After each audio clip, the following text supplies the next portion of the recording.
Miss Vice Ganda and Miss Ann Curtis abay under attack dahil sa kanilang naging biro sa It's Showtime. So yan ang ating pag-uusapan maya-maya lang. But before that, if you haven't subscribed yet to my YouTube channel, please don't forget to like, share, and subscribe at hit mo na rin ang notification bell for more showbiz updates. Bago tayo of course magpatuloy sa ating updates for today's video, nais ko pong pasalamatan Care for always watching and trusting this channel. Thank you so much sa inyong laging panonood at palagi ang pagsubaybay sa mga updates po natin. Maraming salamat po. At ngayong araw, ito na, let's talk about this one dahil noong May 2026, naging sentro ng usapan sa social media at entertainment news ang isang segment ng noontime show na It's Showtime kung saan nagbiro sina Vice Ganda at Ann Curtis na inuugnay ng maraming netizen sa magkapatid na senador na sina Alan Peter Cayetano at Pia Cayetano. Ang naturang eksena ay mabilis na kumalat online at nagdulot ng iba't ibang reaksyon mula sa publiko. May mga natuwa at natawa. Ngunit, meron din namang nagsabing hindi naaangkop ang biro lalo na dahil may kaugnayan ito sa seryosong pangyayari sa politika. Yun. Oo. Hindi, si Vice Ganda. Oh, Tsaka si Ann Curtis o yung buong It's Showtime are under attack by whom? by some netizen na hindi nakagusto sa kanilang ipinakitang yung sa akin I call it satire yung we are under attack dahil ayun nga maraming nag-call out sa kanila, bakit daw hindi sila extra sensitive sa mga kaganapan, bakit daw yung ninamak nila yung traumatic experience ng mga nasa loob ng Senado. Eh, meron nga kasi na isang social media influencer na nag-post. Anong post mga like, parang ganito? Gaga, POST yan. POST. Ang luma, Diyos. Oo ha. Lahat kayo nasa likod din ng jail. Oo. Alam mo, kaya tayo ina-attack. Ano po sabi? Ayun nanay, sabi niya ganun doon sa kanyang post. Part of it, sabi niya, I fully understand that comedy often involves satire, exaggeration, and humor drawn from current events. Comedy has an important place in society and public figures are naturally subject to commentary and parody. However, I also believe there are moments where sensitivity and balance are important, particularly when the subject concerns fear, confusion, and public safety. Ayon po sa ulat ng Sunstar Cebu, naganap ang biro ng segment na laro-laro pick ng It's Showtime habang kunwari ay nagsiselfie si Vice Ganda. Sinabi niyang ang linyang "We are under attack, we are calling for help." Pagkatapos nito, hinila niya si Ann Curtis at sinabing, "Stay here, Ann. Here's my sister." Bagamat walang direktang pangalan ang binanggit, maraming manonood ang naugnay nito sa naging tensyon sa Senado noong mga nakaraang araw. Mabilis na naging viral ang eksena dahil maraming Pilipino ang sanay na sa estilo ng pagpapatawa ni Vice Ganda na kadalasang gumagamit ng current events at mga usaping pinag-uusapan ng bayan. Para sa ilan, isa lamang itong paraan upang pagaanin ang mabibigat na isyu sa bansa gamit ang katatawanan. Ngunit, sabi nga, para naman sa iba, hindi lahat ng seryosong pangyayari ay dapat gawing biro, lalo na kung may mga taong posibleng maapektuhan o mapahiya. Ang controversial ay lalong lumaki dahil sa impluwensya ng local media.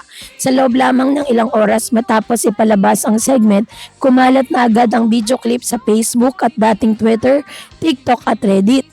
Maraming netizen ang nagbigay ng kani-kanilang mga opinyon. Ang ilan pa nga'y nagsabing normal lamang ito sa comedy at bahagi ng kultura ng noontime show sa Pilipinas. Ngunit may ilan ding nagsabing nagiging insensitive na ang ilang biro sa telebisyon lalo na kung may koneksyon sa politika at pambansang issue.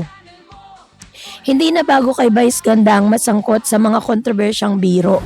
Bilang isa sa pinakasikat na komedyante sa bansa, kilala siya sa kanyang mabilis na pagpapatawa at kakayahang gawing katatawanan ang mga viral na pangyayari. Gayunpaman, marami ring pagkakataon na kinu-question ng publiko ang ang ilan niyang jokes dahil umano sa pagiging offensive o below the belt. Sa mga nakarang taon, ilang beses na rin siyang naging laman ng balita dahil sa mga birong hindi nagustuhan ng ibang manonood. Samantalang si Ann Curtis naman ay madalas na itinuturing na isa sa mga pinakamalapit na kaibigan at katrabaho ni Vice Ganda sa It's Showtime. Kilala ang dalawa sa kanilang sisterhood at natural na chemistry sa telebisyon. So dahil dito, madalas silang magbiroan on air. Sa katunayan nga, marami ng viral moments ang dalawa sa programa. mula sa simpleng kulitan hanggang sa mga controversial na irit. Noong 2024 halimbawa, naging usap-usapan din ang biro ni Vice Ganda na may kinalaman naman sa endorsement ni Ann Curtis sa naturang episode na pasabi umano si Ann ng tagline ng isang brand na kukumpetensya ng kanyang iniendorso. Nagdulot ito ng tensyon dahil maaaring makaapekto yun sa kanyang endorsement contract. Kalaunan ay nag-public apology si Vice Ganda at nilinaw nilang magkaibigan pa rin sila. Sa Reddit at iba pang online forums, may mga netizen na nagsabing minsan ay sumusobra na daw ang mga biro ni Vice Ganda kay Ann. Ayon sa ilang komento, may pagkakataon din na nagiging uncomfortable si Ann sa ilang jokes, ngunit pinipili na lamang niyang sakyan ang sitwasyon dahil sa live television nito. Gayunpaman, mayroon ding mga fans na nagsasabing normal lamang ito sa kanilang samahan na bahagi na ng kanilang comedy dynamic. Sa kaso ng biro tungkol sa magkapatid na Cayetano, hati talaga ang opinyon ng publiko. Ang mga tagapagtanggol ni Vice at Ann ay nagsasabing mahalagang bahagi ng comedy ang satire o pagpapatawang may halong komentaryo sa lipunan.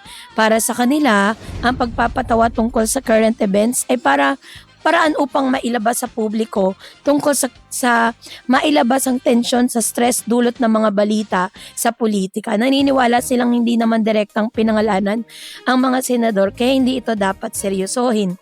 Sa kabilang banda, sinabi naman ng mga kritiko na dapat daw ay maging maingat ang mga artista at TV host sa paggamit ng political reference sa comedy dahil milyong-milyong Pilipino ang nanonood ng noontime show araw-araw. Malaki ang impluwensya ng kanilang mga sinasabi para sa ilan, maaring magdulot ito ng maling interpretasyon o mas lalong mapainit ng political tension online. Ang iba naman ay naniniwala ang mga public figures ay may responsibilidad na panatilihing profesional at sensitibo ang kanilang content. Mahalagang tandaan na ang kulturang Pilipino ay matagal nang gumagamit ng humor bilang paraan ng pagharap sa problema, maging sa panahon ng krisis, pampolitika, sakuna o kahirapan. Madalas pa nga iginagamit ng mga Pilipino ang katatawanan upang mabawasan ang bigat ng sitwasyon. Kaya naman hindi na nakapagtataka kung bakit maraming manonood ang hindi na-offend sa naging biro ni Vice at Ann. Sa katunayan, may ilan pang nagsabing mas mabuti ng matawa kaysa puro galit at tensyon.